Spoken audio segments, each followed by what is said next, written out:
Mas masakit pala na nanggaling mismo sa kanya at sasabihin sa'yo ng harap-harapan. Para akong sinasak ng paulit-ulit. Mas gugustuhin ko pa na wala akong alam.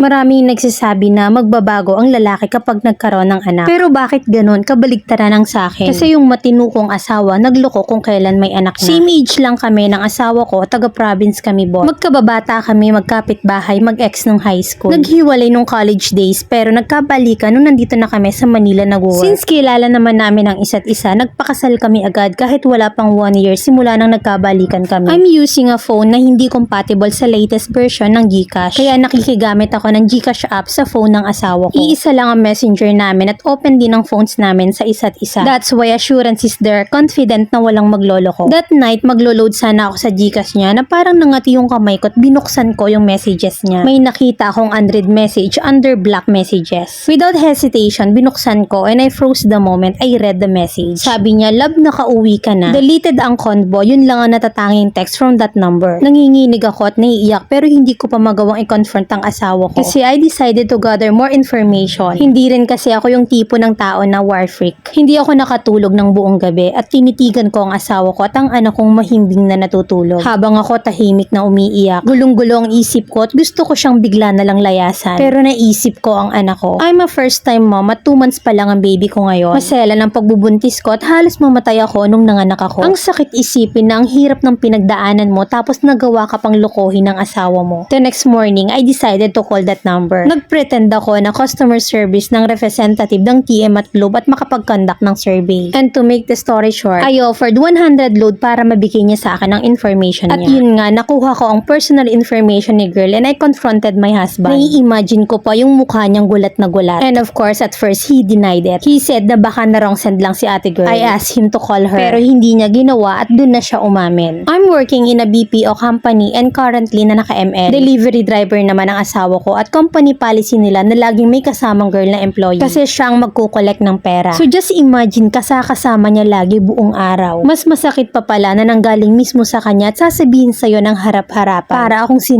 ng paulit-ulit. Kung maibabalik ko lang yung time, mas gugustuhin ko pa na wala akong alam. What you don't know won't hurt you. Kasi sobrang sakit. Para akong mababaliw kakaisip, paano niya nagawa sa akin to? Sa amin ng anak niya. Sa ngayon ay nagsasama pa rin kami pero nasa process ako kung tatanggapin ko ba siya or mabuti nang hiwalayan na. Nakikita ko naman na bumabawi siya sa araw-araw pero ang cold ng treatment ko sa kanya. Na every time na papasok siya sa work, iisipin ko na magkikita na naman sila ng babae niya. Ano ba yung dapat kong gawin, Mami Len? Letter sender, Jessa.